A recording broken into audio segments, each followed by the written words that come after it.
Hey everybody, this is Craig Garver. Welcome to Everyone Loves Guitar, and I'm so excited to have my guest today. I'm with Joe Keithley, formerly known as, or also known as Joey Shithead Keithley. He's the often acknowledged as the godfather of hardcore. Of course, he's the lead guitarist and vocalist of Canada's legendary political punk band D.O.A.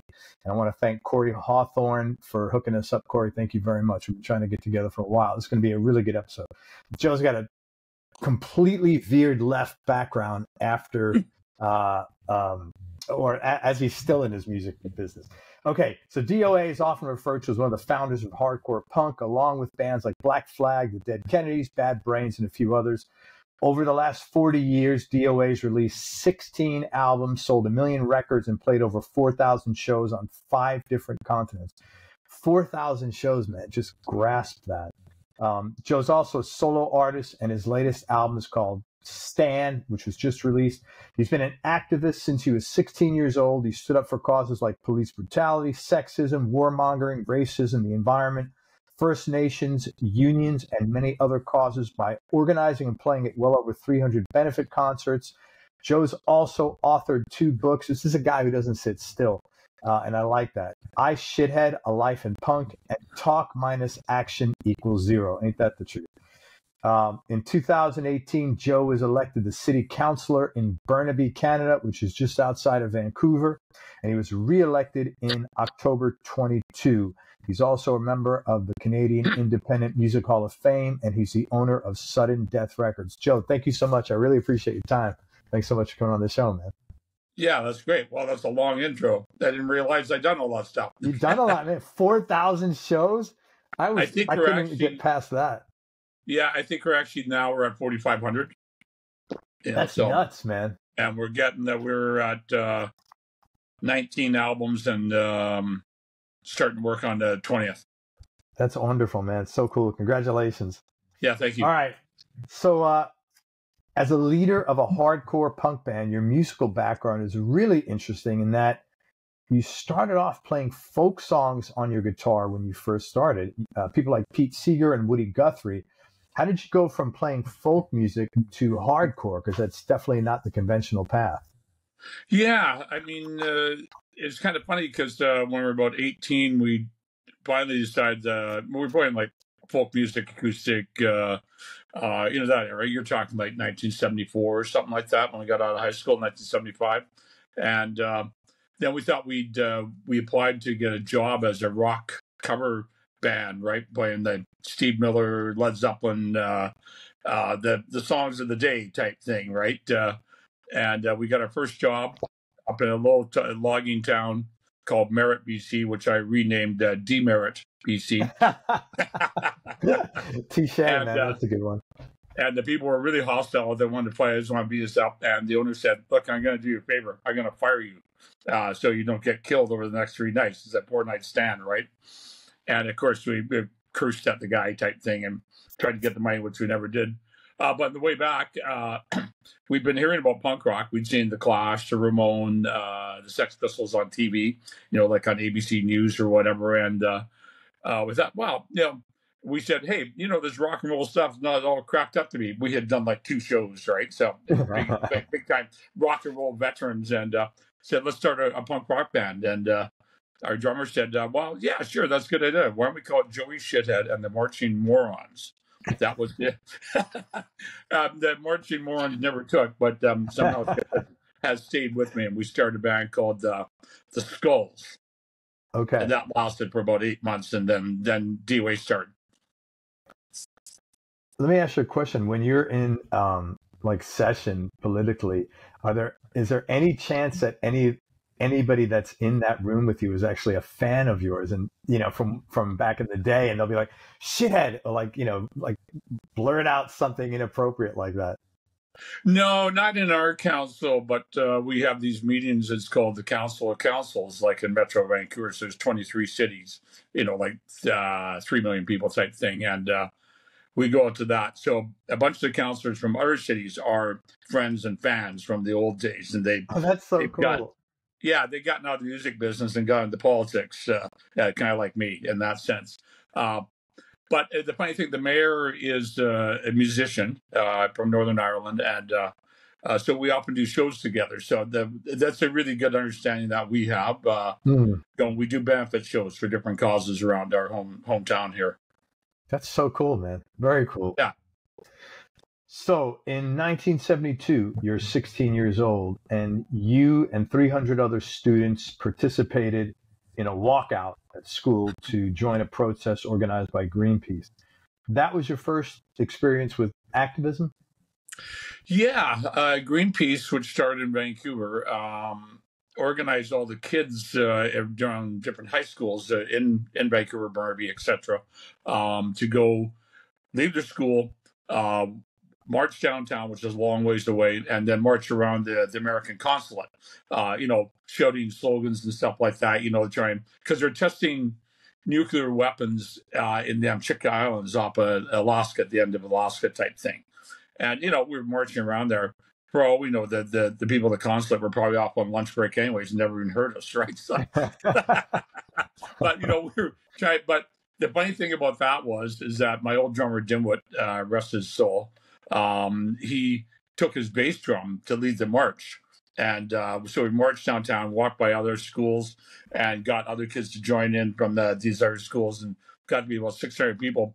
The really terrible thing was, though, we ended up on the front page of the main paper. And I was supposed to be in school, and my dad was a fanatical paper man. And he's also very right-wing, so he wouldn't have gone for this. So I grabbed the front page of the paper and hid it up in my room. He got home and said, "God damn it, the front of the paper's gone. What happened? What happened to it?" I said, "Must have been that paper boy there, Dad." Oh, wow. Dodged the bullet. Yeah. Anyway, so that's a long answer, but yeah, that was my first taste of activism, and that started the whole thing. How did you feel after you did that, or while you were doing that? Well, I mean, it was a tumultuous time. I mean, you had Vietnam War was still raging, right? Not quite wrapped up. Sure. The arms race between the Soviet Union and the United States was building up, obviously, right?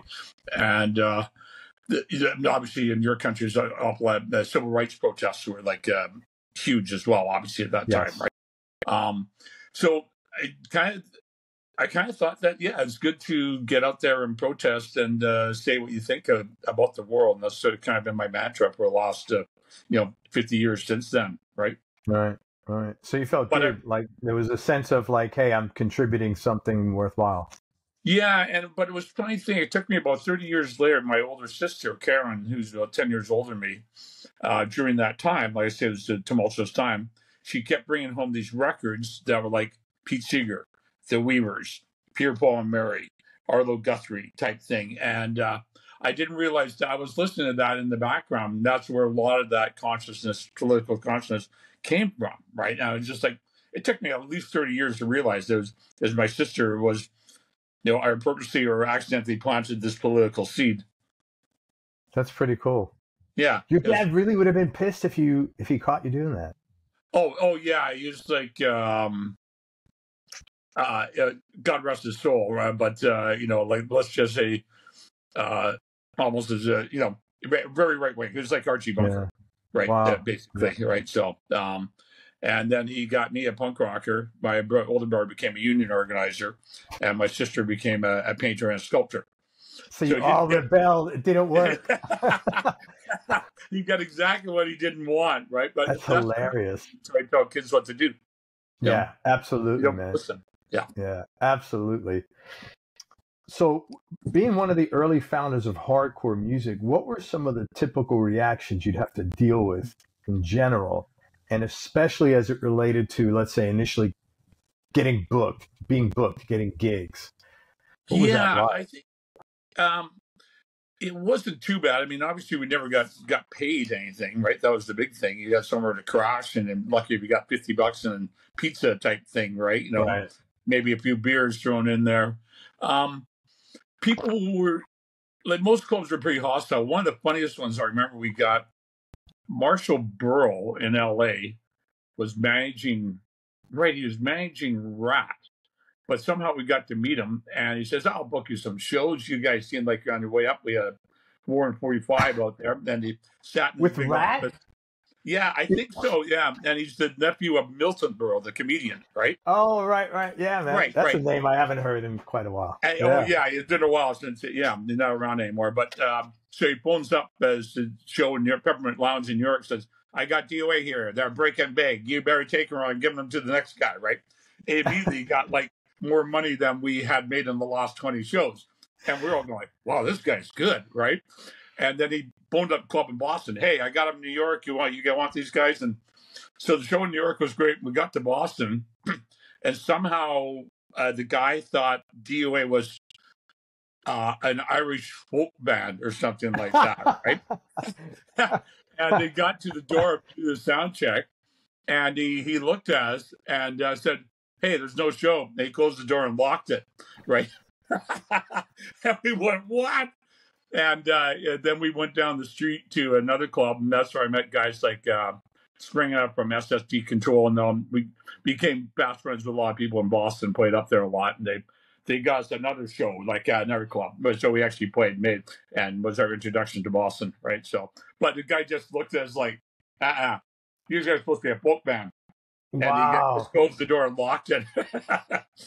That's crazy, man. But Boston's pretty far from you. I mean, that's the other side of the whole, like, that was a massive... we worked a tour driving up from LA, right? Go to hit the Midwest, Chicago, all that kind of stuff, right? So, we didn't fly out. We never flew because we didn't have the money. Oh, we just drive in an old crappy van that barely ran. Were the fans, was the reception different in different parts of the States overall? Yeah. I think a lot of Americans were really amazed because you're like, and when they saw us play, they didn't know what to think. Oh, yeah, a punk band from Canada. Well, that's strange, right? They're either from New York, LA, or London, England. London, yeah. Yeah, exactly. Home punk rock, or New York, home punk rock, depending who you talk to. And we got up there, fast and furious and political and crazy on stage. Then we were like, these guys are from Canada? I thought they only had hockey and snow up there, right? Dude, I'm a New York guy. We are like so myopic on anything past our block. That's just the way the city is. But then that immediately established us as like, oh, wow, these guys are great. And the word got around them. Like, and there's some documentaries like the one that David Grohl did called How We Drive or something like that. And they credit the early path or like routing of punk rock tours to myself and D.O.A. Like they have some sort of cartoon illustration of me, right, doing this, going around America, right? And obviously we were friends with lots of our bands like Black Flag, and we would trade info like, don't go there, you get ripped off, or this is not that. Okay, cool. Like pals with the Black Flag, especially Chuck Dukowski, we would sort of strategize about which places were worth going to and which ones you should avoid, right? Oh, that's awesome. See how things work before the internet. People forget that you could actually talk. Yeah. And make a phone call and to share. Our first tour to Europe in '84, a guy sent us a letter and said, "Hey, we've heard about you and your song General Strike," and that was what was going on in Poland at the time. Would you like to come here and play? So we wrote back a letter. Yes, we'd love to come and play. So the whole tour got booked by snail mail, right? That's amazing. A while, obviously, right? But if I tell kids that today, they go like, "What?" Hey guys, this is a project I'm involved with, so if it sounds interesting to you, check it out. If you're a musician, composer, artist, or songwriter, and you've always thought about or wanted to get involved in the profitable world of music licensing, but you just don't know how to go about doing it, then listen up. A new video has just been released that shows you exactly what music licensing is, how to get involved with it, and how to make your first placement. Or if you've already made some placements, you'll also discover how to create a system that lets you make more placements more consistently. This free training video is called Where the Money's Hiding in the Music Business in 2023, and you can find it online at musicreboot.com. This video shows you how to create the financial stability you've always wanted and how to take advantage of the current explosion of opportunities in music licensing due to streaming and the internet. So check it out online now at musicreboot.com. Yeah. Have you seen these videos like kids listening to 70s music, or kids, having a fax machine or seeing a regular phone with a cord on it, and they're just looking at it like, It's really funny, man. That's what this kind of reminded me of when you said that. Yeah, yeah, of course. Because you didn't know anything better, so you mail a letter. Hey, great! I can't wait till the letter comes back. Well, the original single we put out is about June '78. Disco Sucks, like a 4-song 7-inch EP. And I would just get like an envelope. There was no padding, and I put like the single in there, and a letter said, "Hi, we're a punk rock band from Canada. Can we come and play in your town?" I would just mail off. Awesome. And because we didn't have money for a long distance phone call. They were like super expensive in those days, right? You could rack up $1,000 without trying, right? Yes. We were broke, right? So, I just go into a record store and look in a magazine. I couldn't afford the magazine. Be like, oh yeah, this guy's putting on gigs here, and I just copy down the address, and that's who I mail it to. That's awesome. That is so cool. Even I think just sometimes the phone ringing in general was like a big deal back in the day. It was exciting. Like, oh, the phone's ringing, which sounds very dated, but that's how it was, man. Yeah. Hey, so what was your first like big break? D.O.A.'s first big break that sort of opened the door a little bit. I think it was really going to San Francisco because like I said, I mailed one of these letters and mailed one to I think it's CKSF or in San Francisco, like a college radio station. And about a month later, this letter came back and said, "Oh, Disco Sucks was #1 on CKSF or whatever the station was." And we thought this was some big giant station. We looked at it and we're like, "Wow, we've made it. We're #1 on this station, man." Like we were 19. We didn't know Jack, right? And so I phoned up the Mabuhay Gardens, famous. Sure. Yeah, the legendary place, and Dirk Dirksen, the man. So can you book us? And he said, "Sure. I can't give any money, that kind of thing." And we got 2 nights. And sure, I can't give you any money.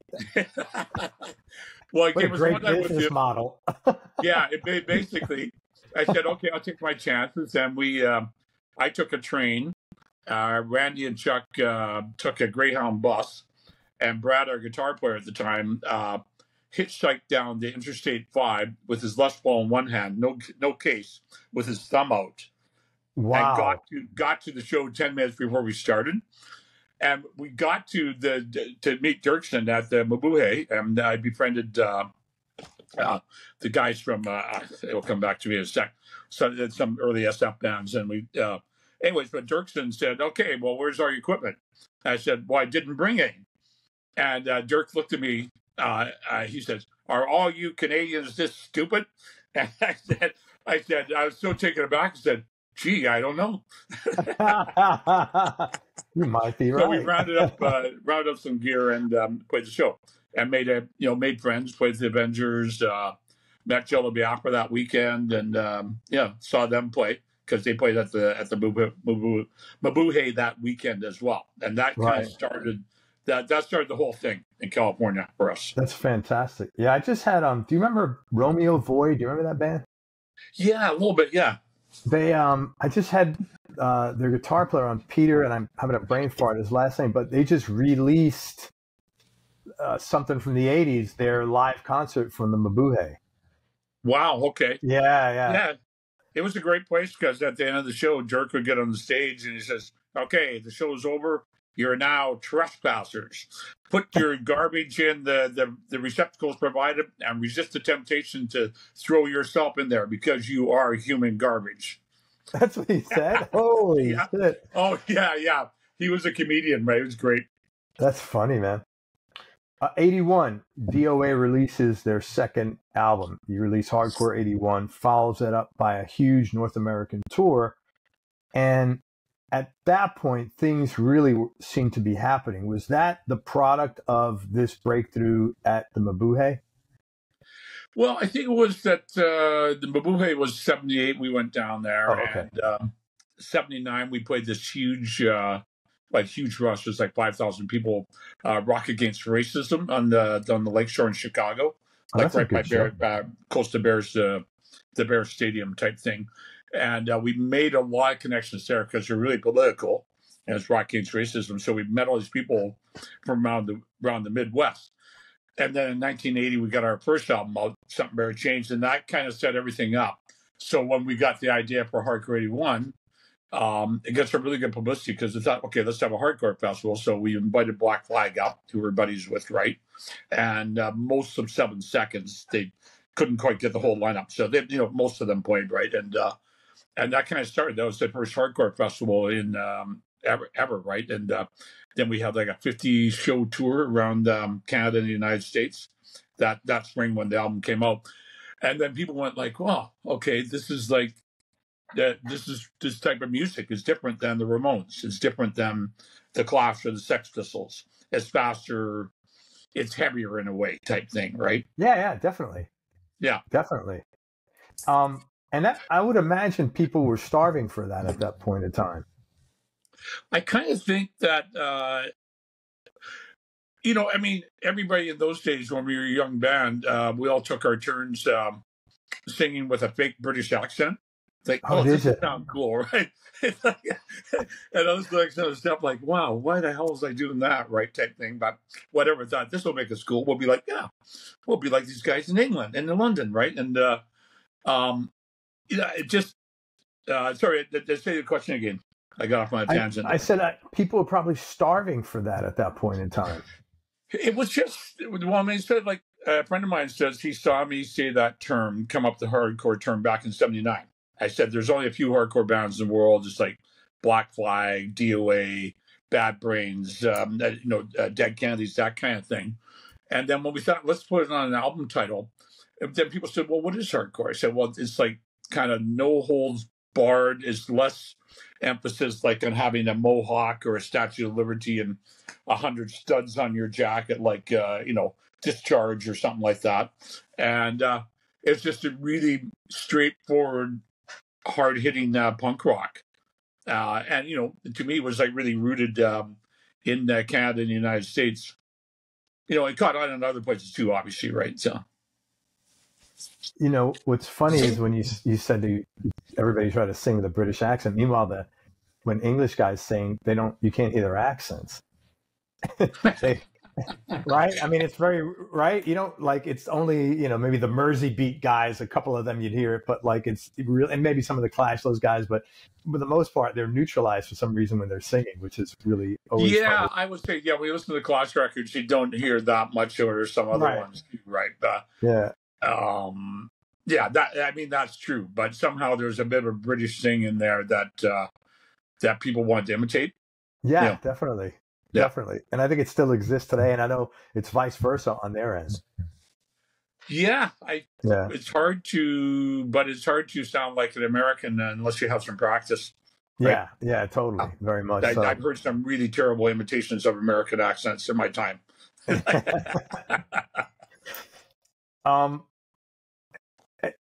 In your opinion, how has the definition of hardcore changed since you came up with it? Yeah, so I like a lot. I mean, because people now, they kind of think more hardcore, like, more akin to like Agnostic Front or something like that band, Madball bands that, good bands, right? And so I think, hardcore at the time, we just thought it was hardcore. But I think now you'd say somebody like D.O.A, we say it's a hardcore punk band as opposed to a hardcore band, because hardcore kind of crossed over, took on little bit of metal type influence, maybe definitely between 86 and 1990. It transformed, right, from what our original conception of it was. Like I say, like the Circle Jerks, D.O.A, Bad Brains, Black Flag type thing, right? That was our conception of what hardcore was, right? And I'd still say all those bands are like hardcore punk bands in that sense. But the heavier ones, like I say, New York hardcore or whatever, there's lots of variations on it. To me, now that's kind of hardcore. So it's like two different camps, Yeah. Although they fit together. We play shows with those guys, and it's great.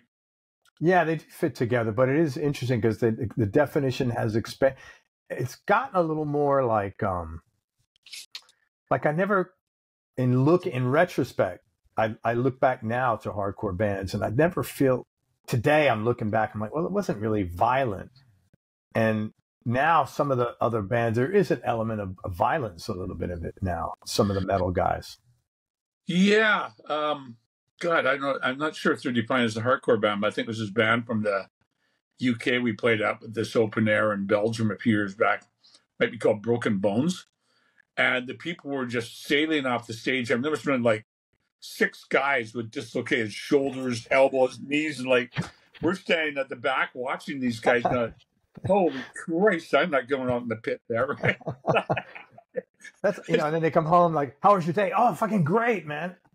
Like, hang on, let me see if I can pop my shoulder back. Yeah. I don't get that stuff, but yeah. But I mean, if they're having fun, they're having fun. So whatever, right? Yeah. I guess. Absolutely, man. You got that right. In 2008, so the Vancouver Sun newspaper names you as one of British Columbia's most influential people of all time. What do you feel was the primary reason they gave you this accolade? And in general, how do you feel about things like this? Yeah, I mean, when I saw it was on the list, I mean, there's some people that have done far more for society than me. But, I was, I'm trying here, right? But I was gratified. I'm doing my best here. I was gratified to see my name on there, but I think it was like, that people knew about the activism, like you said in your intro, like over 300 benefit shows for like good and just causes that I played at and or organized, and people got that, and people kind of went like, yeah, D.O.A, yeah, they're like Vancouver's protest band, right? Because people had a cause, they go like, who should we get? Well, let's get D.O.A, see if those guys are around, and we would do this like to defend the forest, stand up for people's rights, go on a picket line, that kind of thing, right? And so it got named there. And then the funny thing is that because it was an online poll to vote, so I got our fans and our fan base, go and vote for D.O.A, go and vote for me, right? Type Great. thing.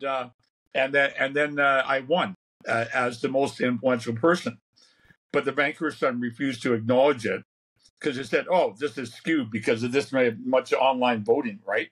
Oh, I mean, nobody else was telling their, followers not to vote for them? What kind of bullshit is that? I guess, and some of the people on the list were dead, so they didn't have followers anymore, right? I mean, you're talking about the first premier of British Columbia in 1854. He was on there, right? So I go like, this is easy peasy. I know how to do this. I know how to organize. So right. I wanted then. Rather than being a big thing on the front page of the Vancouver Sun, they buried it like in section 2 on page 8 or whatever. And I just go, hey, really shitty. I won fair and square, right? But whatever. It was fine. It was just like something fun to do. Yeah. And I'm sure they were mystified, going like, what? This guy? How dare he? Type thing.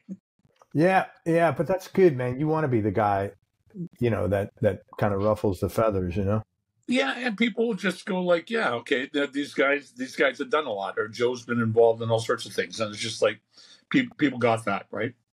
Yeah, and making 300 events, that's not an easy thing. I mean, first of all, the amount of time that you selfishly are giving to do that's not easy, man. That's a lot of work. Yeah, I like doing it.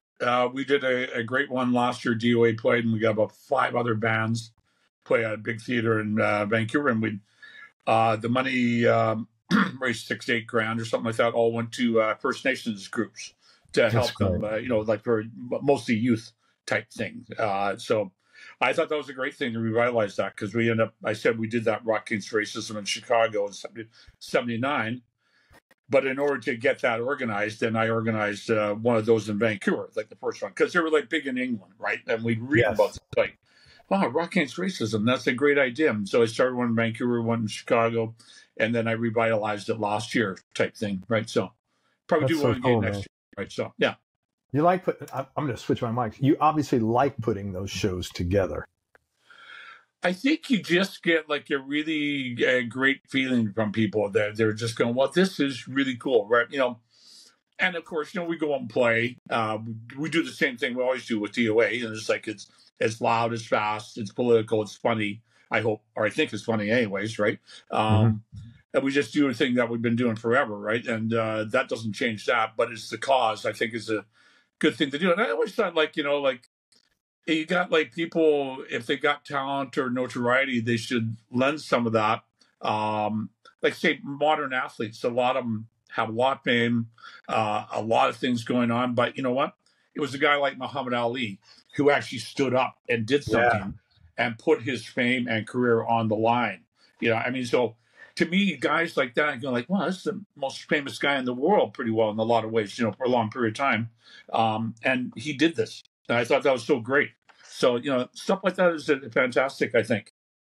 Where do you think for you that, because this is very like sort of like of service, where and what you're doing now as an elected official is also of service. I mean, you're getting compensated for it, but it's an of service business. You don't wake up and doing that for the money.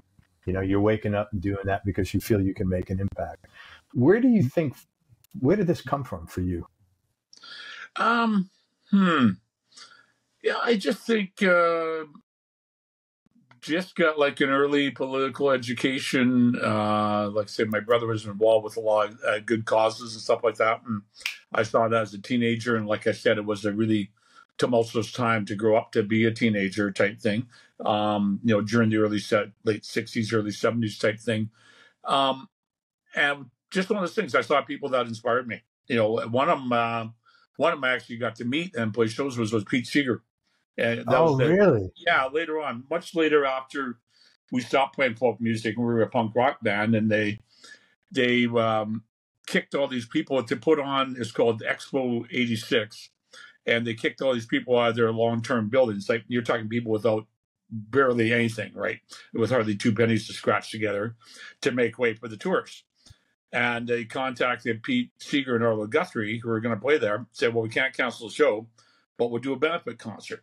And so the organizers got this big open air benefit thing in our main park downtown, Stanley Park, kind of like New York Central Park type thing. And they said, we'll do a free show there. Who should we get? And somebody said, well, I want to get D.O.A. And then the Parks Board and the city council went, oh, that'd be terrible. D.O.A. is obnoxious. And there's the park, the city zoo was right next door. It will scare the animals, their music, and their fans will trample the flowers, which they're probably right on both counts, right? So, and so they said, okay, you can play, but you have to play acoustic. So we played all our songs with the electric bass, a drum set, and Dave Gregg, both played acoustic guitar, so it wasn't so loud. And we got to meet Arlo Guthrie and Pete. Obviously, it was a real thrill. Did you get to have a conversation with those guys? Yeah, we did. Yeah, we got some classic photos. Somebody was smart enough to get there with a good camera, so they have the 6 of us all together. Like, that's awesome, man. Yeah, it's a great. That's photo. A really cool photo. Yeah. Thank you for sharing that. That's a good story, man. All right, so 2012, you decide to run for political office in a local election, and you know what, this whole thing, I found it very interesting and impressive. Interesting because it's extremely uncommon for someone to get into politics at age 56. You know, no, it is. I mean, come on. Most people are like, I want to be, whether their motives are good and altruistic or like evil, they're like, they're going to sink their teeth into it one way or another, but it's not at 56, right? Yeah. And I found it impressive because I would imagine getting elected to office has got to be incredibly freaking difficult. I mean, I don't even know how the hell, where do you even start with, like, how did you say, well, okay, like, you know, if you got to bake a loaf of bread, it's like some recipe or something, and it's a baseline. Yeah. How do you run for office? Well, I mean, okay, so I started earlier, but I ran 3 times. I ran for provincial election, like British Columbia, in 96. Then I ran for state council in 97. And I think I finished like second to last or something like that out of 24 candidates. It didn't quite work, put it that way. And I ran again. Yeah, man, but you kept coming. Yeah, the 96 one was great because a guy phoned me up from the Green Party. He said, hey, my name's Tom. I'm an organizer for the Green Party, and we'd like you to run in this riding in Burnaby, this district. And I asked him, I said, you know, you're talking Joey Shithead. I ain't running for you guys. And I hung up. And like, I ain't got time for this crap type thing. Yeah. And then 2 weeks later, I saw some more stuff by the election. I thought, like, I'd like to do this, right? And then so I phoned the guy back. Sure, I'll be your guy. And it was so disorganized that the total sole support I got, they gave me 3 canvas signs because they wanted to be recyclable signs, not plastic or paper. And that was it. I got 3 signs. And that was that. I go, okay, so the campaign. Here's your campaign assets. May God be with you. And the people in your country must be going like, what? And then so what I printed up a bunch of flyers, and my kids were like 6 and 8 years old, my 2 oldest kids. And so I bribed them and said, okay, you come around, deliver flyers with me, and at the end we'll go to the 7-Eleven. You can pick out $1 worth of candy type thing. Sure. That was the deal every day, right? I went, okay. Yeah. And so that was the whole campaign team. Was my oldest son Jake, 8, my daughter Georgia, my wife Laura helped out, and I didn't do that well, but I ran again in 1990 provincial election. I didn't win, but I did pretty good. I got the second highest total of any Green in British Columbia, out of 85 seats. So and this was when? What year was that? I think it was 1990. So I ran 86 and 90 provincially, 87 council. But in 2012, that was an interesting one because I tried to run for a bigger party called they're called the NDP, the New Democratic Party, right, which is kind of like a left of center type thing, right? And I worked my ass off trying to get the nomination, but they're going like, and I got raked over the coals, because they do a vetting thing, right? So they got one of the big cheeses who had been like a powerful minister for years in the previous government. He pulled me out. And I go, okay, you're going to talk to Mo Sahota. I'm going like, okay, this probably not going to go well, right? And I thought he was going to rake me over the coals, this vetting process about being a punk. And he said, didn't have anything to do with that. He said, they didn't like the fact that I had been in the Green Party because there's competition, right? Oh, my God. In that stream of thought, or that side of politics, like left of center type politics, right? And so he eventually went, yeah, no, I think you're okay. We'll go with this. Right? But I ended up losing the nomination by 5 votes after working for about 4 months. Like every day, you're talking every day. I went out there and door knocked. And but the good thing was the guy who beat me by 5 votes, he got his ass completely kicked by the right-wing guy. So I'm glad I didn't waste another 4 months on that one. Right. Because he just got smoked, like 60% to 40% type thing. And so I just went like, okay, I think I've had enough of this. Like, it's been an awful lot of time, and I, retired from that, and again till like really 2012. Yeah, 2012. Yeah, so I retired between 2001. So it was 90s. Yeah. Anyways, I'm getting this mixed up. 96, 2001 the second time, then 2012 when I tried to get the nomination, and then I ran again. Like by the time I got elected in 2018, that was my 6th election. What made you go back? Well, it wasn't my family. They all said I was crazy. Like, haven't you had enough of getting beaten up, verbally, mentally by people? I said, no, I like it because I was always interested in politics since I was like in high school. Like in high school, my goals, I thought, okay, I'm going to play defense for the Boston Bruins, right? This was my team at the time, right? Right. And that didn't quite work out. It wasn't good enough, obviously. Then I thought, okay, I'm going to be a civil rights lawyer. So I went to a university to become a lawyer. And that lasted about 6 months. All of a sudden, I was in a punk rock band. So that didn't work out, right? Right. But I was really keenly interested in politics since I was a teenager. That's great, man. I give you so much credit for, like, here you are pursuing your dream. It was that's so cool. I mean, I had a lot of help from my family. They did a great job. My wife would be the campaign manager. My daughter would run the campaign office. My oldest son was in Toronto, Jake, so he couldn't help. But my youngest son, Clay, he stumped around about 4 elections. And after getting reelected in 2022, and and I moved up, I did really well. He says, Dad, it's been kind of fun, but I don't think I can do another election. I think I'm through. My career is done. Yeah. And endlessly door knock and deliver flyers and that kind of, because we had no money. So it's all volunteer type thing. Of course. Yeah. few questions. So you're a city councillor. For people like me and for others listening who aren't hip to Canadian politics, what is a city councillor and what do you do in that capacity? Yeah, there's 8 councillors and there's a mayor. So there's 9 of us that make up, formerly called the Burnaby City Council, right? And we enact bylaws that affect your life. And when people think about, when you come to civic government, it could be like New York City, Toronto, Burnaby, Albuquerque, whatever, Calgary, that we do the stuff that affects your daily life. We pick up the garbage. We build the roads. We make sure the sewer system works. We make sure you got clean water.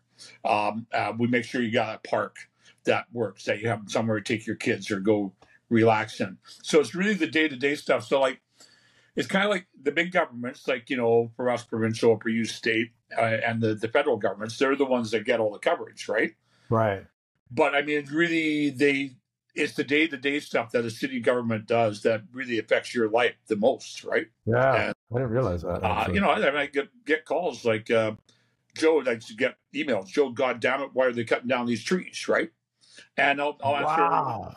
Yeah, and they're like, why are they doing this? Why are they doing this? Like, and I try to answer every email or phone call as fast as I can. And it's like, I go, hey, no guarantees, but I'll see what I can do. Then trying to alleviate the situation or correct it, right? Oh my God, that is so cool. God, the thought of picking up the phone or shooting an email, like in this country anyway, Right. like you just assume if you're sending someone an email, you're getting, well, now an AI chatbot, but they're just, I recently read this or heard this on an interview. Somebody was saying that when they get phone calls, they put a slip of paper and they're just trying to see who's for and who's against and how many votes it is. Right. They're not really interested in actually doing anything. It's just like, okay, thank you very much. We'll take care of it. And then it's like, oh, well, which pile do we need to look at? Yeah, but people, if you do make an effort to help them get something done, they remember that, right? Oh my God, yeah. I think that's like door knocking. I mean, it's like, door knocking, and man, I've knocked on like 20,000 doors, Sure. like over my political career, and it's like it's like open up the box of chocolates. You don't know what's behind that door, and you really got about 30 seconds before they slam the door and say, "Don't bother coming back." Right? You got 30 seconds to say who you are, pitch what you're doing, and you go like, "What could?" Then also part of it is also like, "What would you like to see done? What can I help you with?" Yeah, how can I help you? Yeah, I'm going to be your representative, right? So, I think that's really important. People go like, then I think you would learn a lot from people. Like people would point out stuff like, let's get this done, or why aren't you guys doing this or this? And I go like, you know what? Sometimes I'll know a lot about that subject. Other times I won't. So I'll go like, you know what? I think I'm going to research that. I'm going to get back to you and see what I can do, because I'm not going to claim I know everything there is to know about that particular topic. That's really cool.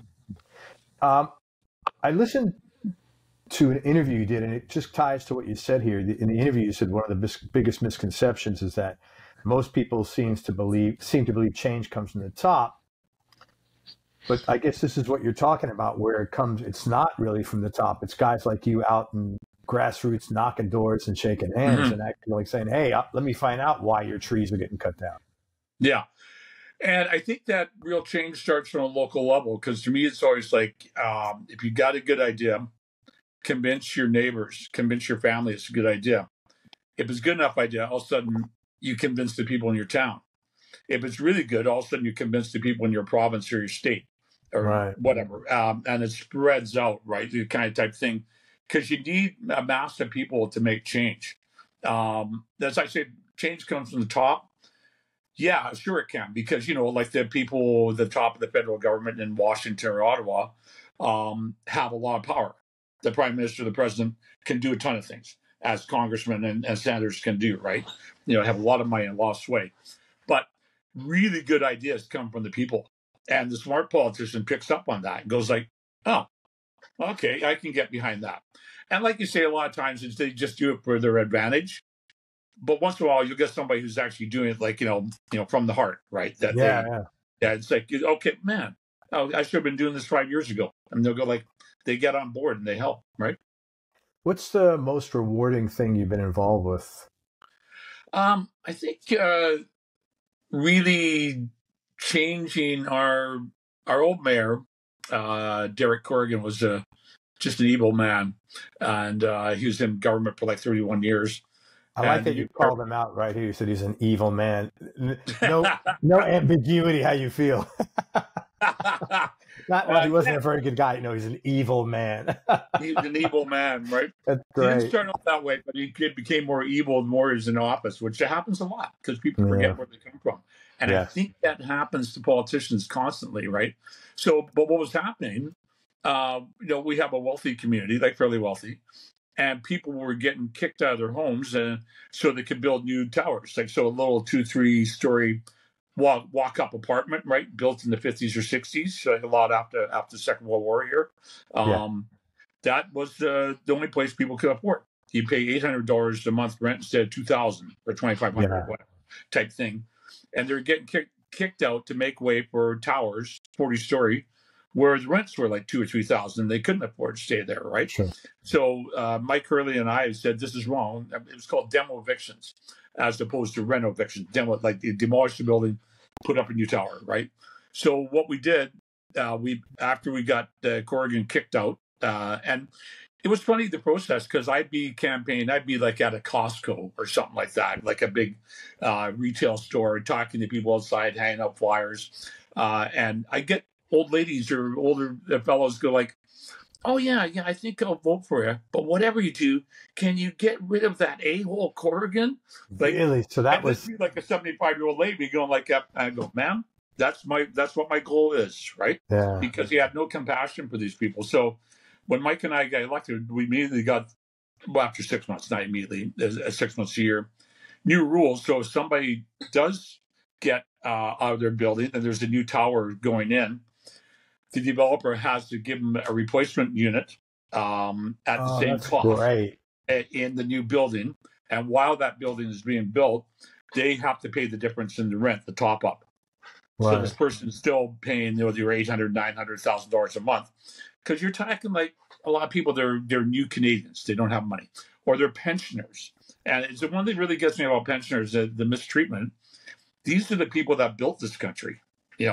That worked their entire lives, paid taxes their entire lives, so served in the military, volunteered, coached at sporting associations, stuff like that. Whatever they did to help the community. I mean, it's like these people don't deserve to be like just turfed aside, and that was the difference. Like getting Mike Hurley and myself elected, people realized that one. Like, this is really cool. What's happening? And you got that done. That's so cool. Congratulations. Yeah. That's a really nice. It's interesting because, I just turned 60. We had talked about this, and I'm not probably lumped into that category where people visibly look at me yet, but I'm starting to become aware of it. Not necessarily for me, but just seeing how others are treated and sort of like, if you're not, well, would this person be on the Kardashians? No. So their value is less. Yeah. And it is a sad thing because these are the people that fought in war, and it's just like, wow. Yeah. So it's interesting that you bring that up because I have thought of that. I've observed it because I'm getting older myself. Yeah. There's a lot of poverty among seniors, right? Yeah. The money has run out. Things are, as we all know, things are just completely unaffordable right now. Yeah, it's pretty bad. From whatever food to housing to heating, fuel, whatever, right? Yeah. So that's the thing that's the project you put through that was most rewarding. Is there something that like just really most regret that you weren't able to put through? Not yet. There's one other project I mentioned that was really cool. I think it would be tied with the housing, those not as impactful. I tried to start 5 years ago, but took about 3 years to get going. I finally got this thing going. It's called Harmony for All. And what I did, I got people to show up around Christmas time and donate musical instruments they weren't using. And of course, this was easy. This was like easy to get publicity for from the local TV stations, newspapers, whatever. Famous musicians doing this thing. So the instruments were brought in, and what we did, the kids could get the instruments on the loaner, and then I got the city to put in a bunch of money the big thing with getting a guitar, that's like $200 or $300. That's not a big thing. The big thing is paying for music lessons. They're expensive, right? Because people teach them, they got to make a living. I get it, right? So I got the city to finally enact the money so the kids could get free lessons.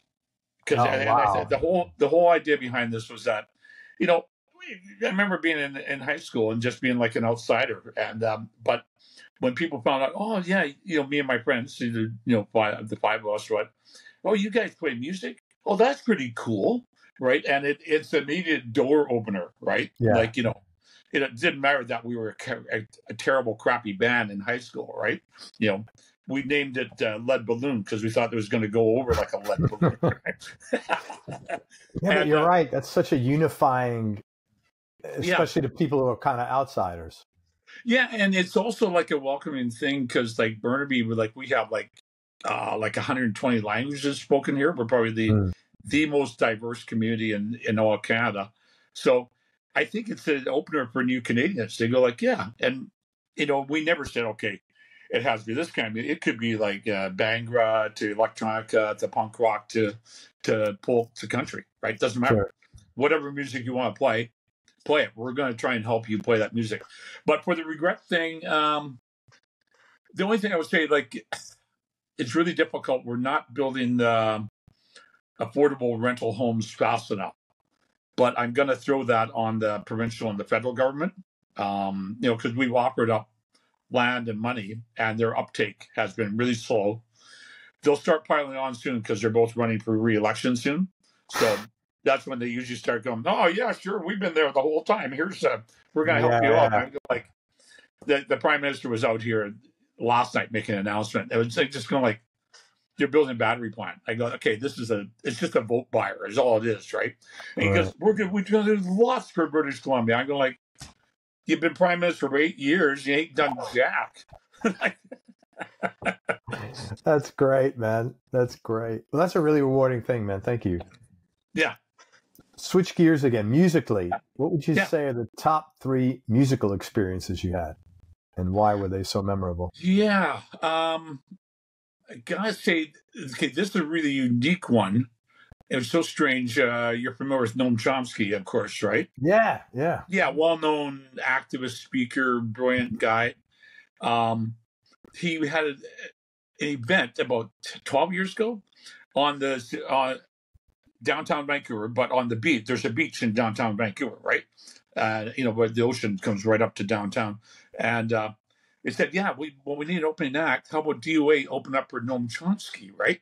I go, yeah, that sounds like a great idea. There was like 20,000 people showed up for this, right? Wow. And so, of course, we're big and loud. And, we learned Bob Dylan's Masters of War for the event. Excellent. And so then Noam Chomsky's getting pretty old at this point. So, and he didn't talk very loud. And the guy's running the sound thing. I go like, I'm just saying, why don't you turn up the fucking mic here, right? Yeah. Because you have 20,000 people kind of leaning in, like trying to hear what you're saying, right? After this obnoxiously loud punk rock band is opening for him, right? But that was a great event. Another great one was that first time we went to Rome, and I think that was like in probably 90. We've been to Italy like 8, 9 times, but the first time went there, it was just called. It was a biggest squat in Europe, where people, for your audience here, people take over a building that's not in use, and they squat it. They change the locks to get in. They get some legal rights. You can do that in Europe, right? And so they squatted this. It's called Porta Predestino, and it was so big. It's what the Germans used for their command during the Second World War in Rome, right? Wow. And they revitalized one corridor, put a stage, put recording studios, all sorts of things. And we got there. Boy, I wonder what it's going to be like. All of a sudden, it's like 4,000 people were there, right? Or just going like, wow, that was pretty good, right? It was like crazy stuff, right? It was really good. What's Rome like? I've never been there. Rome's great. Italy's a lot of fun. I love it, right? It's just a fun country. And, plus you stop on the side at the gas stop, and you get the best coffee in the world, and great food, right? And people are passionate. I love Italy. It's a great place. I mean, of course, there's lots of right wing nuts there, but they're not the ones that show up at D.O.A. shows. No, Yeah. probably So not. Yeah, I don't have to deal with that, right? So that I kind of, with the music. yeah, I kind of see the one side of that, right? So, but Rome is massive and then so historical. And then we were playing one show. We're sitting out having dinner, waiting for the show, and we're sitting beside an old aqueduct, and I'm looking at it like, my God, this thing's like 2,200 years old and still standing. Boy, if you couldn't build stuff that well these days, right? Oh my God, I know. Yeah, Rome's amazing, right? So that's cool. And what would be number 3? Number 3. Right.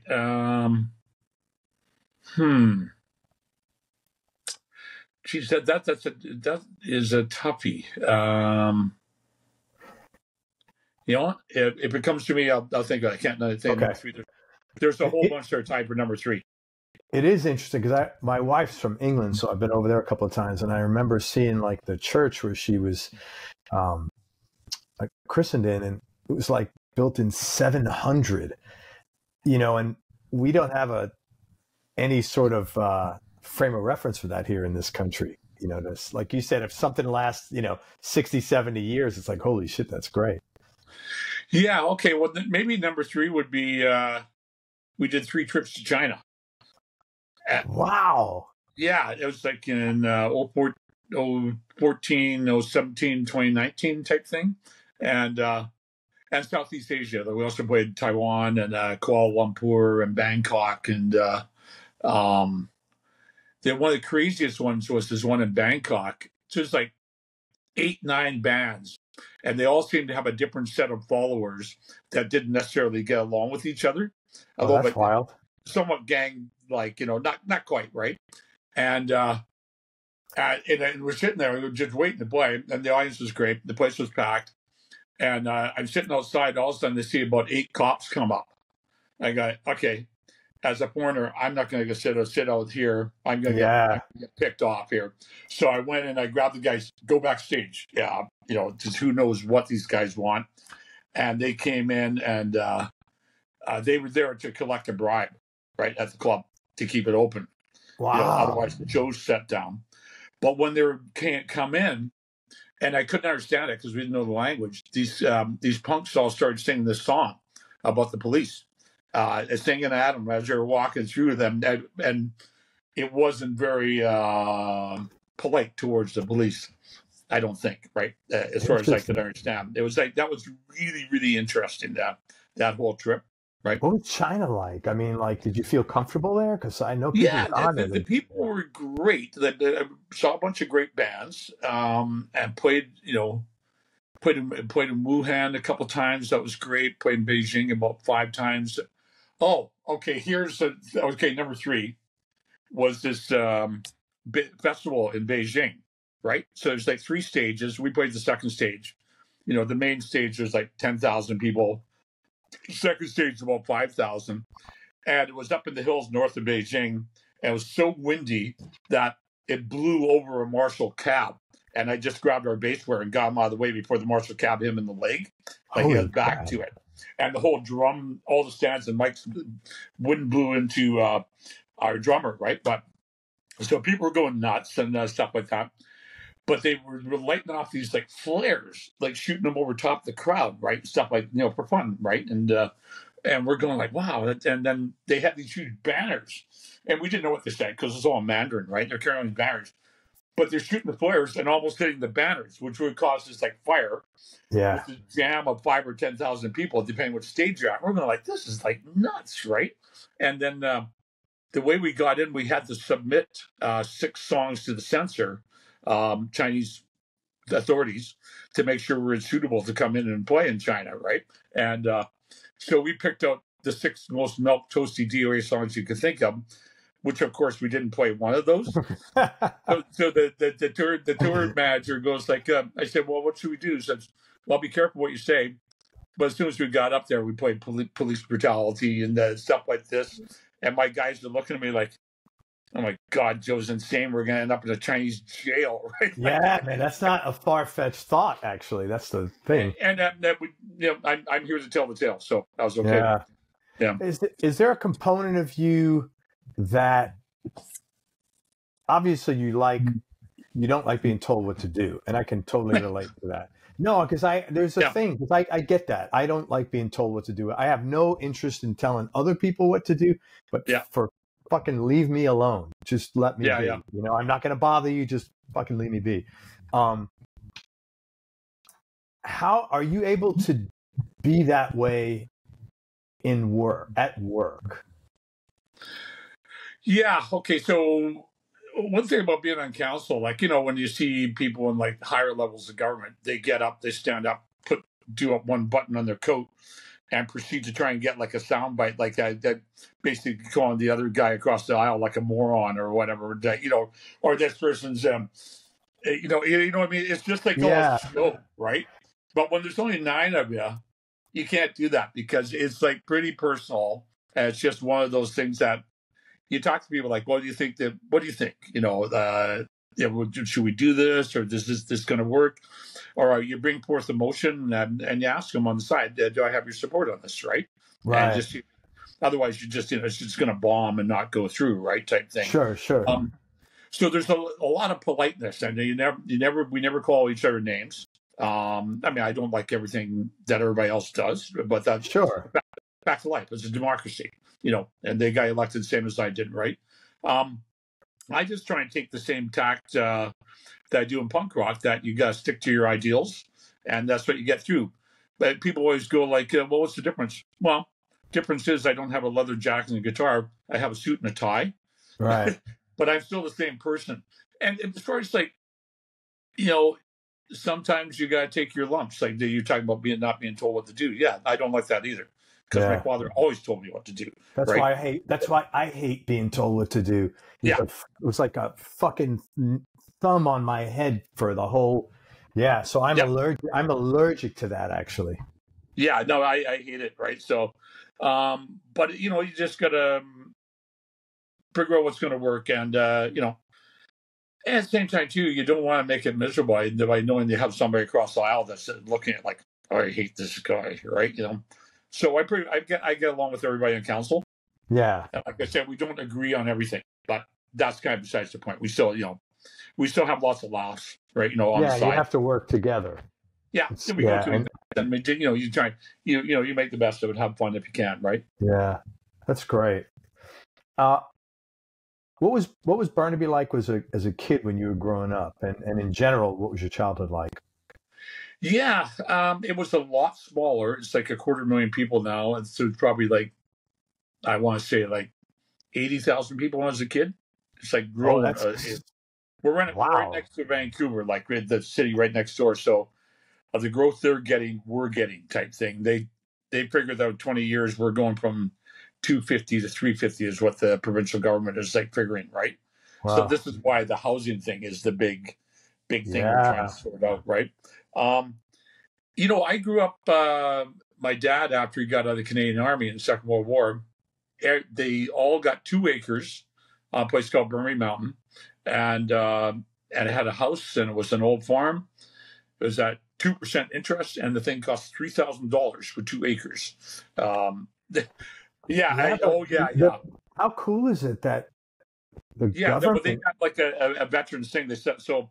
That's wonderful, man. Well, every father on the block was a Canadian Army veteran, right? And just up the street, right? So that was the deal. But it was like growing up in a mountain, growing up on a farm. Like we had cherry trees, apple trees, grew grapes, all this kind of stuff. My dad raised bees, that kind of thing, right? So as a growing up on a farm, you go up there now, every house is worth like $4, $5, $6 million, and every lot's $2 million. My dad bought the $3,000. Yeah, well, you're talking 1947, so things have changed, obviously. Yeah, right? But still, that's a big return on investment, man. Yeah. Holy shit. Yeah, so it was a lot different. It was good though, like a good town. I mean, that's good. The good school system, I thought it was fine, and played a lot of lacrosse for Burnaby. I played a lot of hockey for Burnaby, as the type of things Canadian kids do, right? Sure. So, Yeah. Right on, I say lacrosse is always a good thing because, like, Wayne Gretzky played lacrosse as well as hockey, and that was a lot of his agility. I'm not comparing myself at all. I was more like the guy. I usually led my hockey team in penalty minutes every year. That's Joe, why am I not surprised that you said that? But I'm happy for you, though. The brutalizer, right? In watching some interviews with you, it was really clear to me that no matter what you're doing, whether it's writing a book, playing music, politics, I really felt that being sincere and coming from the heart is something that's incredibly important to you. And you think you said something. You said you don't feel it's possible to succeed at something unless you're connected to that energy at that level from your heart. And I agree with you on that. My question is, when and how did you come to that conclusion?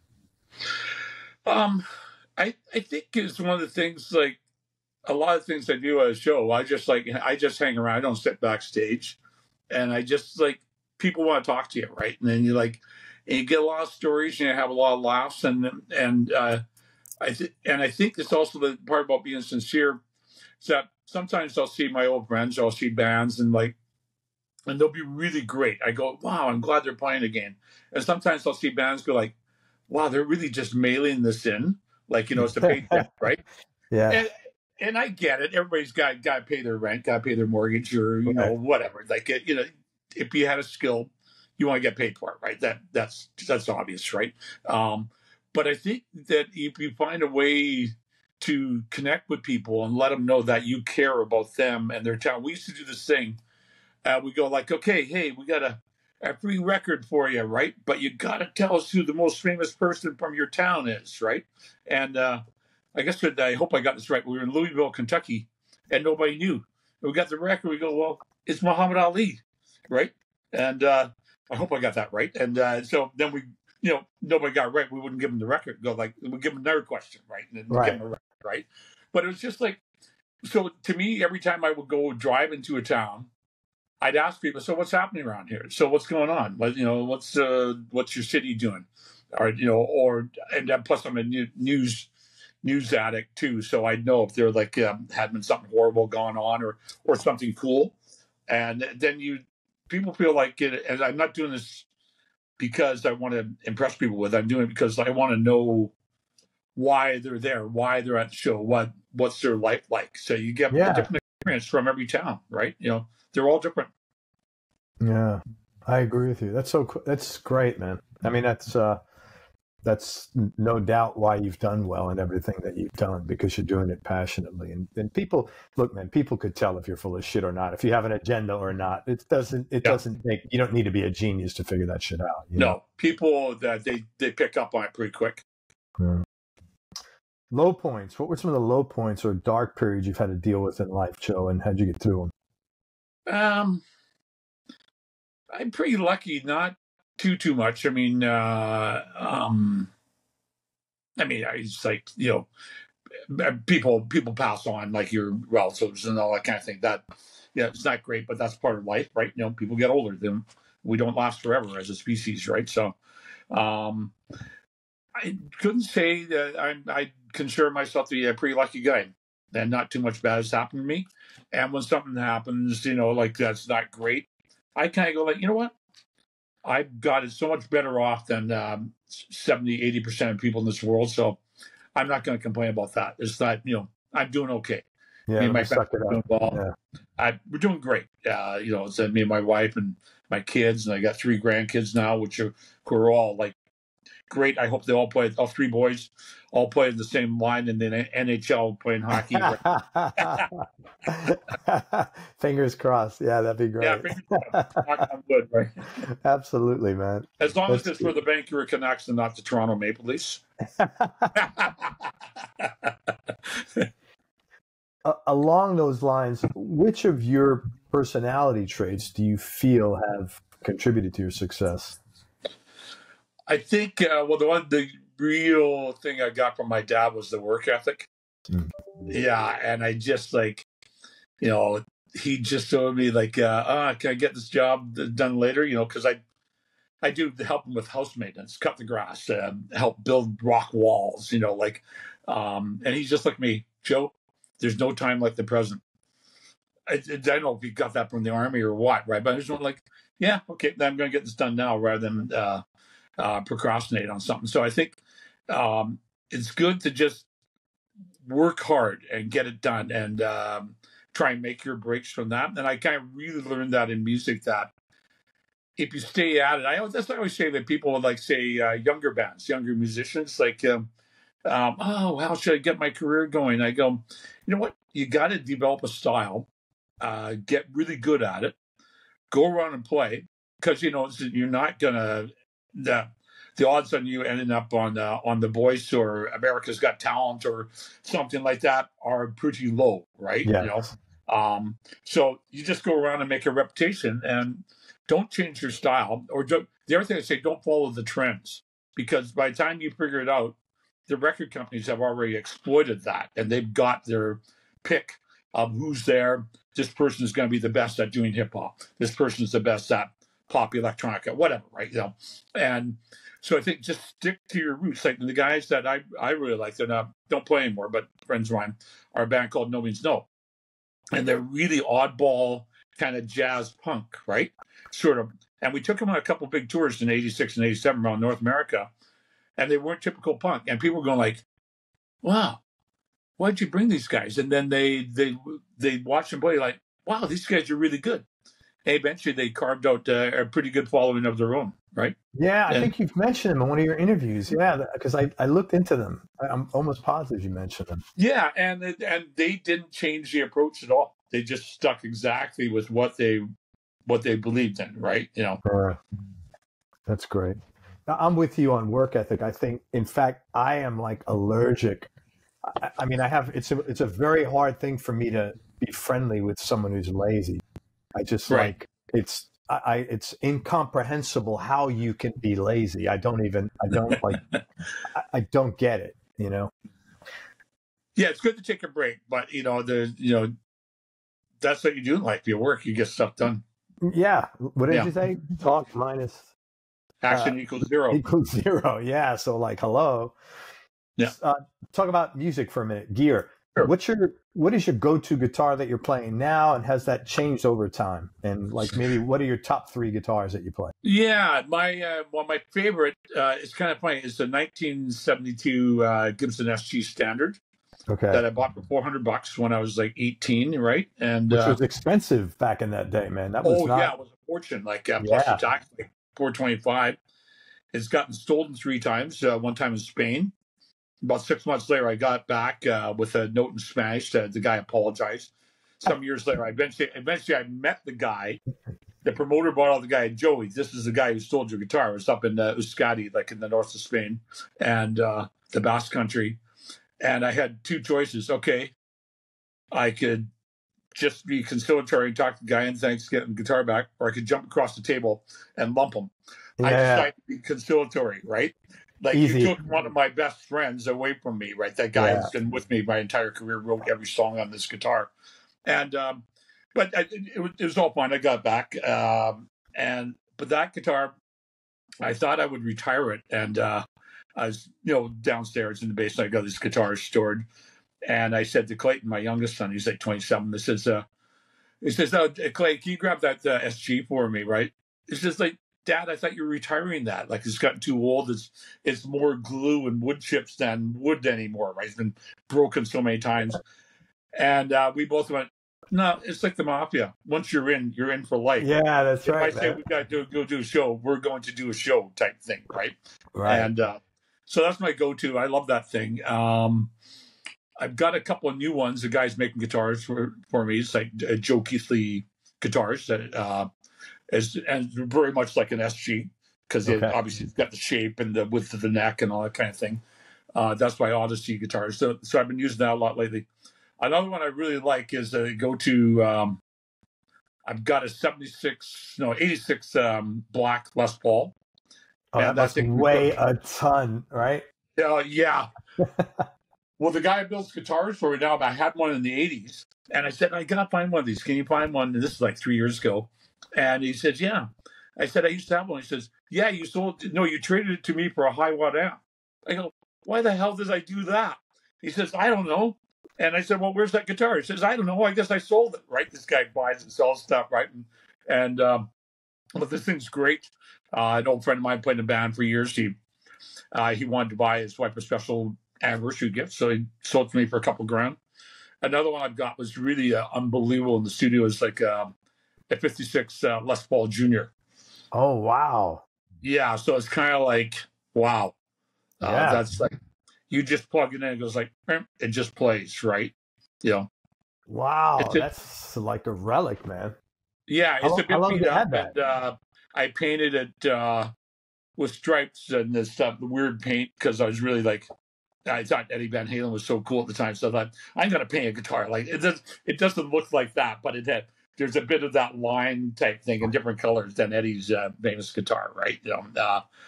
So I just like, yeah, that thing is, I would not take it on the road though. Yeah. It's just like, it's as old as me, put it that way. Yeah, that's an amazing guitar. I'm more sturdy than that guitar. Yeah, of course. Wow. So all these guitars are not like, I mean, the SG is a pretty standard punk guitar, and I guess there's some. I mean, it's not standard, but you do see Les Pauls in there, but I don't think a Junior is almost like a blues or classic rock guitar. Well, I wouldn't. The funny thing was, I took it on a road trip one time. I went from Vancouver to Providence, which is like 3,100 miles in the wintertime. And when I got to the show, the glue was so old in this guitar, the fretboard had detached from the neck. Oh my God, what'd you do? Well, I didn't do anything. I finally got, the tour took us down to Texas, and the guy runs a shop who builds those little Chiquita guitars he built for like Billy Gibbons and stuff like that. Mm-hmm. And he re-glued the frets, the fretboard back on. Wow. So I didn't have a spare for that whole chunk of the tour, right? So it's no big deal, right? And but but that thing is great for recording. That's what I use it for. Because if you want to get a different sound for a lead that doesn't sound like an SG, it's the P90 is so nice. Yeah, P90 is such a great pickup, man. I love it. Yeah, wonderful. We used to, Dave and I, our guitar player, used to have guitars with P90s, but we found we played in so many crappy old buildings with bad wiring that was like, you get this like this hum coming out of the amp, right? So we eventually got like, just using like regular humbuckers or DiMarzios type thing. Right? Sure. I use a DiMarzio in my SG. Right. What are you playing through? You mentioned a high watt. What are you typically playing through? I got a Marshall 2000. Okay. Yeah, so that thing works great. And the other thing I've got is a really kind of funny story. In 1984, our first trip to England, the guy running the record company, I said, well, we don't have any gear for the tour. He says, no problem. I arranged for you guys to go to the Marshall factory and pick up amps there. That's cool. Factory, like we were thrilled. So we got in there and we go like, the Marshall factory, this is it. This is it. We made it. And all of a sudden, this door, like in the foyer, comes along. I go like, "That's Jim Marshall. That's the guy." And he kind of looked at us, and of course we all got like hair spiked up and ripped T-shirts with skulls and anarchy symbols. Like we looked like a punk band. And he kind of looked at us suspiciously. And they went over to the salesman who was dealing with us, and those guys going, "Yeah, do you think he knows who we are?" And I go, "No." He's just telling the salesman to make sure these guys pay before they get out the door. Like, no credit. He just looked at us like, who are these scum, right? That's so funny. We went inside the factory, and that was great because they had the amp. Japanese band Loudness, I guess, had a 10-foot imitation cab with a 12-foot Marshall head up on the wall, like a fake thing they'd use for a video. Yeah. We're doing that, and it's like, it was great. So I've still got that 84 Marshall 800. That's cool. Yeah, so I use that for recording too because it sounds great. That's the JCM 800s, right? Yeah. Yeah. Those are great. Craziest experience you ever had with a fan? Huh. Wow. Craziest experience with a fan. Huh. You know what? Let me think on that one. I Okay. can't. One doesn't come to mind. Do you tell me your top 3 Desert Island discs, man? In no particular order, just for like now.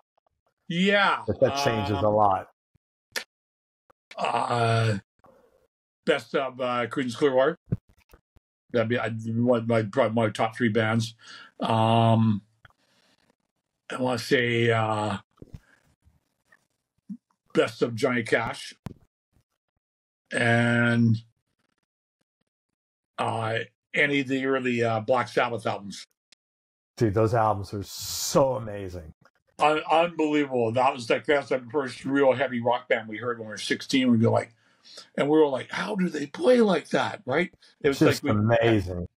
And then we bought a Black Sabbath songbook. We're like, oh, and not that we could play like that, but well, Tony Iommi is just like, he's a god. I mean, he's just phenomenal. His playing is just off the charts. And so inventive too. And the say that first album, I think is my favorite because it's like they're a heavy band, but also like at that point still like a jam band. Yeah, so they were bluesy. Yeah, the bass is all over the place in a good way. Very and the guitar going like like wow, like I was blown away. And every time I put that thing on, I'm going like, it's one of the best records ever made, right? Yeah, those early Sabbath, I agree with you. They're phenomenal. Yeah. But how funny is this, man? The Godfather of hardcore, CCR, Johnny Cash, and Sabbath makes sense, but CCR and Johnny Cash, outliers. Wasn't expecting that, man. Yeah. Joe, tell me, what's the most important lessons you've learned from getting older? Well, I mean, take care of your health. That's the big thing. Dude, that is so true. I mean, from a practical standpoint, that should be number one for everybody. Yeah, I kind of get an ass kicking every once in a while. You're like, but just catch up with old friends. I think that's a good thing. I kind of really screwed up because I had about 5 former bandmates all passed away in short order about between 6 and 3 years ago, right? Oh, man, so sorry. Heart attacks, complications, stuff like that. And after somebody pulled me up, Joe, did you hear what happened to Bill in the blank? And I go, no, that was the worst thing ever. And I think like, boy, I've been meaning to call him for a couple of years and I hadn't. I was kind of going, they were stupid on my part, right? Just get together, have a beer, or just get together, talk or whatever, right? It's like, it's just kind of one of those things. So keep up with old friends, I think, is like really important. And I've done that a bit more lately, so I'm happy about that. Like stay connected with these people that you grew up with, right? And they're the people that helped you get there, like old roadies, people you stayed with, your bandmates. Some of them I see regular. My old manager, I'm in a hockey pool, so we're usually just cursing at each other, trying to get advantage or trying to rip each other off in a trade, right? That's so funny. Yeah, but I think they've actually done studies on this, and the depth of your social circle, not the depth, the intensity of your social circle, the interactions you have is so important to you as you get older, both from a cognitively and physically even. So I agree with you. Yeah, and I think that you just got to keep learning about everything in life, and try and catch up with things. And like the more people you talk to, the more ideas you get. Your brain keeps working better. Yeah. Oh, man, that's one of the biggest benefits I love about doing this show. I mean, it's like a constant nourishment for me of connections, ideas, knowledge, and it's been wonderful for me. I've gotten way more out of this show than I've put into it, and I've put a lot into it. But yeah. Well, I imagine you met some really interesting people for sure. That's great. Loads of great people. Yeah, it's just been phenomenal. Joe, wondering if you're comfortable maybe sharing 1 or 2 mistakes that you made along the way, and what are the lessons that you learned? Well, where do you want me to start? That's always a very common response. Well, the couple things, we probably could have made it a lot bigger if we had moved to LA and not stayed in Canada. Then again, I'm a Canadian, and I wouldn't have met my wife and I had all my 3 kids if that hadn't happened, type thing, right? So Sure. I don't consider that a mistake, but career-wise, we probably would have been farther ahead. That's kind of one thing. I gotta say, some of the labels that we signed with, right? That I won't name them all, right? But we certainly got like ripped off, and that's eventually why I started my own, like in earnest, right? As a proper record company. Because just like it's a really tough business. So that's something. And it used to be the cool thing though. Eventually, that there seemed to be this track record. We signed with about 8 or 9 labels. Do 1 or 2 records, and things went sour, went sideways. A bunch of those labels went bankrupt. So Dave Gregg and I would go, yeah, I think we're this label killer, right? And so let's see if we can get Dow Chemicals to start a record label. We can try and bankrupt them, right?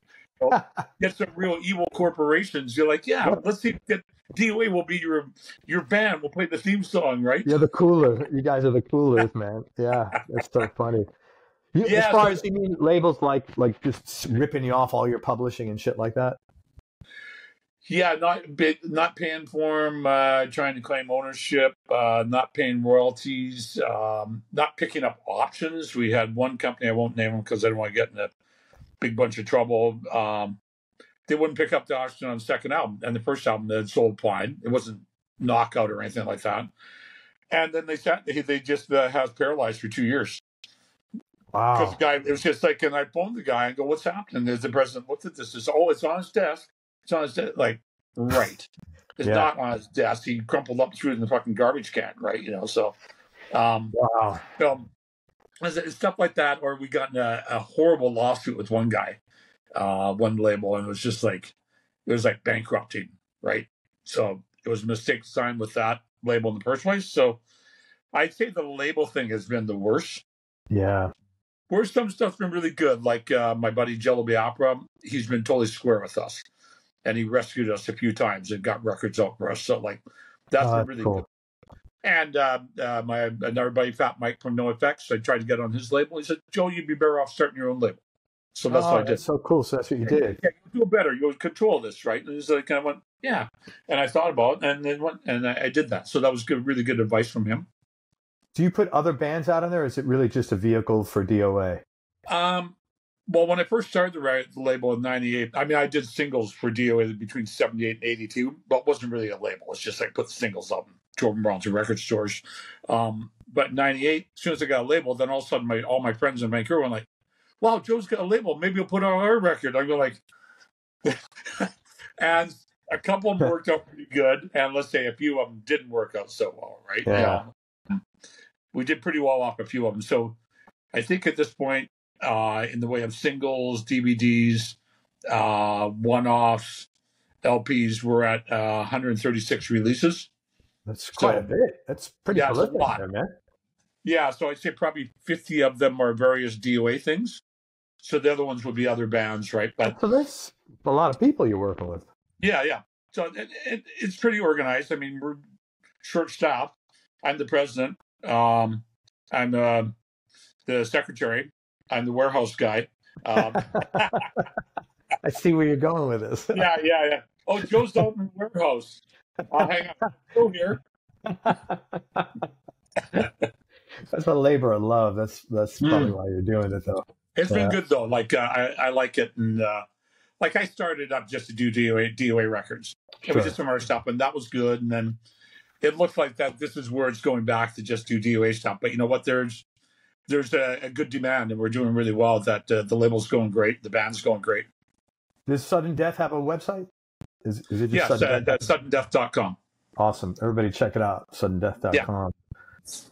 Joe, best decision you ever made? To marry my wife, Laura. How long you guys been together?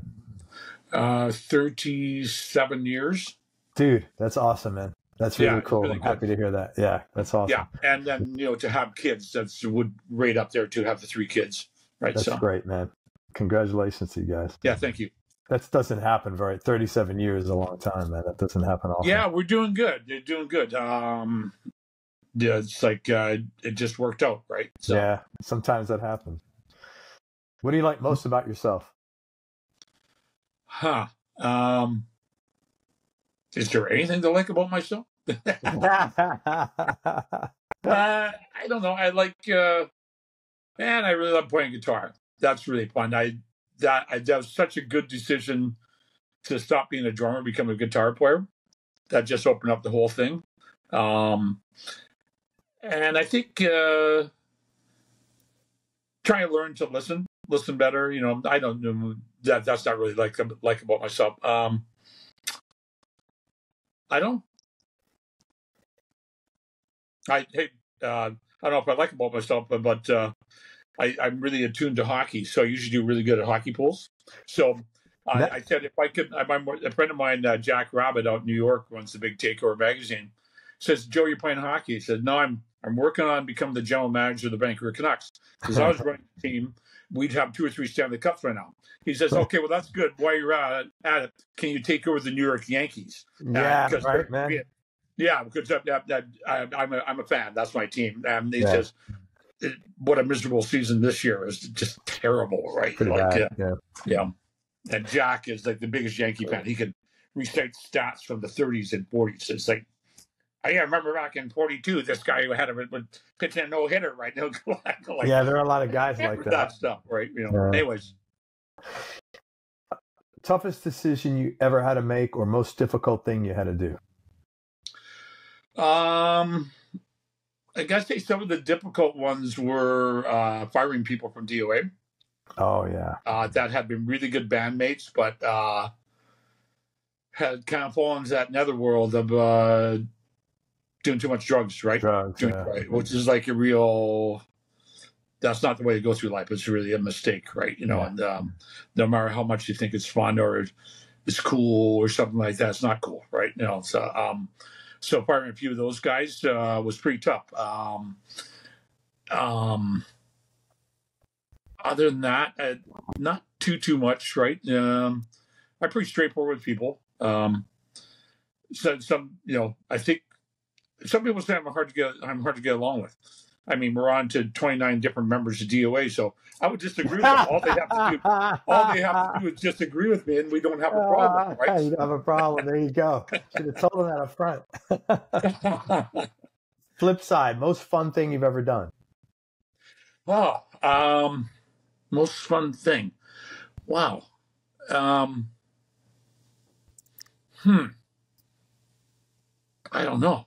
There's lots of them. There's a 100 event tie. I don't have one that was just like, wow, that was a complete riot, right? So I don't know. Fair enough. Last question. Biggest change in your personality, Joe, over the last 10 years, and how much of that change has been intentional and how much is just a part of aging, natural part of aging? I'd say I kind of put it back a bit. 10 years, I don't know. I think the biggest thing was that I learned to be a father, you know, and so that's going. My oldest boy is like 36, right? So it's going back quite a ways, and then realizing, you know, like we talked about earlier with kids, all you can do with kids to me is that you can't tell them what to do.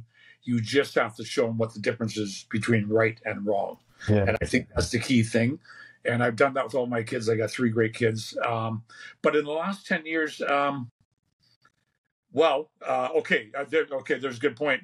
Thinking about retirement, you know, I thought I was the invincible Superman. I'd keep doing this, like playing until I was 100 years old, right? You know, but and I kind of think that I'll be playing at least till I'm like 80. I'm 67. Yeah, why not? Yeah, why not? Yeah, I mean, as they say, one of my idols, Pete Seeger, he's playing until he's still playing. In '93, he dropped dead and chopping wood on his farm, right? You know, I mean, like he was still out there changing the world, playing on picket lines, helping people, right? And so I think just like biggest change now is just taking care of myself, getting to the show, because I don't want to be like George Jones, where he got named No Show Jones, right? I don't want to be No Show Joe, right? So